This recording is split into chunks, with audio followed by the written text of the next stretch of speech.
listrik jenis apa ya teman-teman yang ini nih, yang B. Baru lihat saya.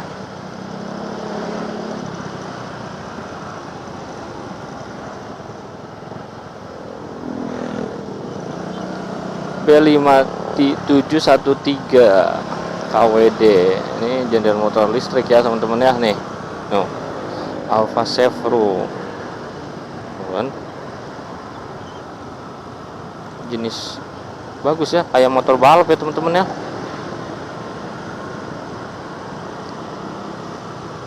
Apakah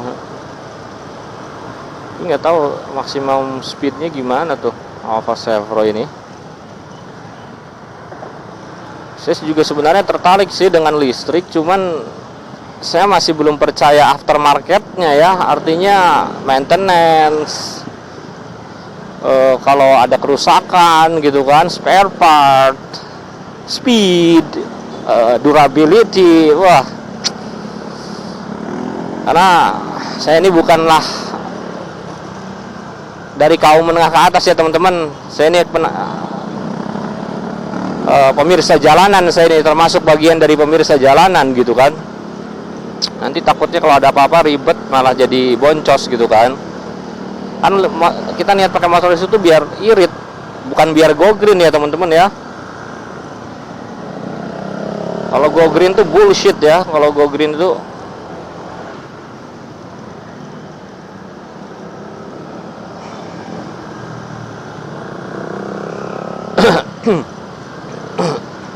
karena sebenarnya baterai kendaraan listrik sendiri itu menyebabkan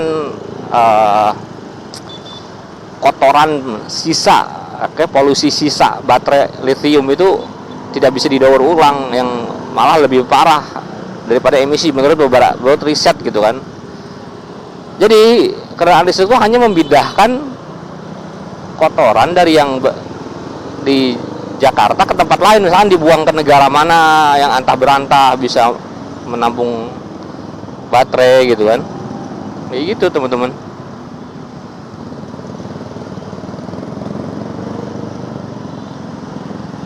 Makanya saya sih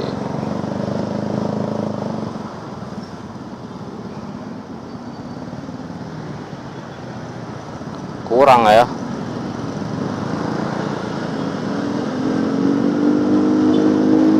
Niatnya jadi ngirit aja karena listrik lebih murah,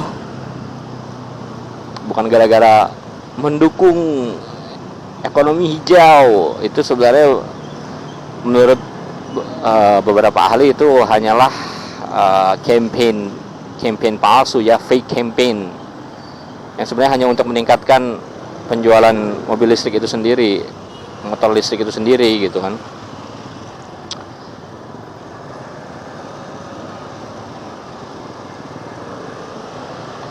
Terus bagaimana, apakah secara resource gitu ya, apakah bensin itu akan habis? Infonya sih kalau teman-teman baca beberapa teori gitu di internet, harus dicek lagi kredibilitasnya. Sebenarnya minyak bumi ini seperti air ya teman-teman, artinya tidak akan habis-habis sebenarnya.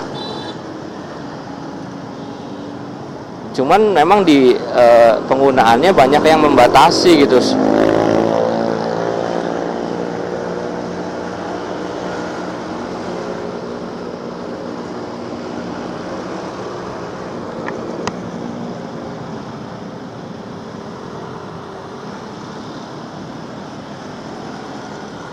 Belum lagi ada perang Timur Tengah, suplainya itu terbatas bukan gara-gara materialnya habis, tapi memang bukan gara-gara materialnya habis ya, tapi jalur distribusinya yang bermasalah gitu minyak itu sebenarnya. Coba seandainya Iran itu nggak di ban ya kan, nggak ada konflik ya. Coba US ini negara, emang kita harus tunduk ya pada penguasa negara, tunduk ke pemerintah. Penguasa dunia ya US ya kan, saat ini mau nggak mau kita harus tunduk. Makanya US bilang ban Iran ya, semua akan ikut. Iran bakalan di ban gitu kan. Coba kalau Iran nggak di-banned, Iran tuh bakal jadi salah satu negara paling maju ya menurut saya. Kenapa saya bisa berkata begitu? Karena saya lihat buktinya sekarang dia bisa resisten, bisa kuat nih lawan US.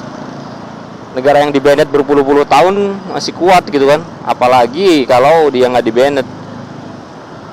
Apakah itu adalah strategi bagian dari penguasa dunia US karena takut kepemimpinannya terancam gitu ya?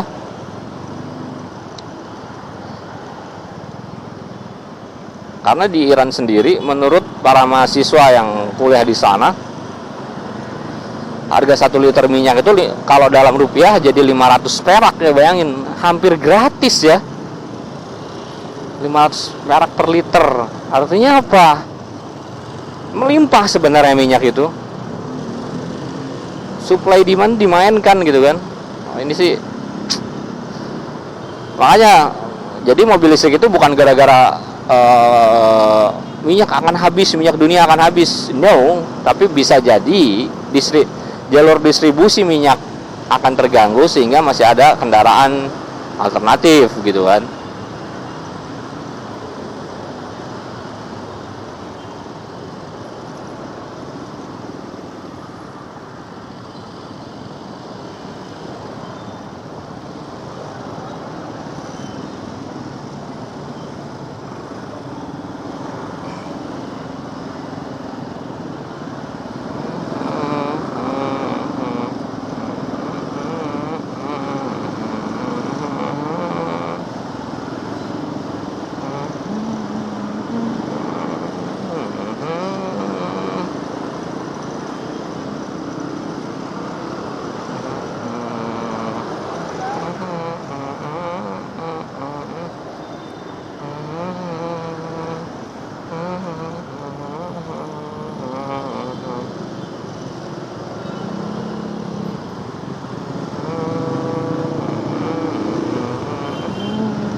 Aduh.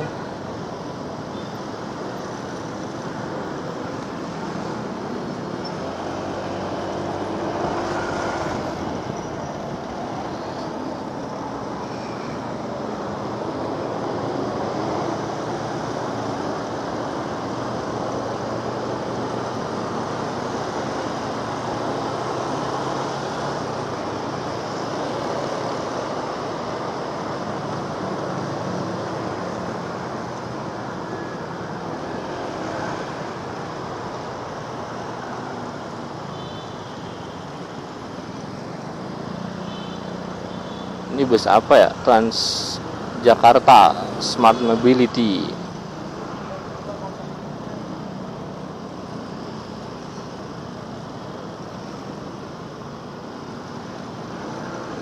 Dan anehnya tuh di daerah sini tuh ya teman-teman, kalau hujan gede itu malah macet. Maksudnya ya orang ada yang berhenti pakai jas hujan dulu, tapi di tengah-tengahnya hujan rintik gede tuh macet. Jadi udah terbiasa masyarakatnya tuh nerobos hujan gitu kan. Cakep ya, kayaknya dia bannya diedit kali ya, jadi gede.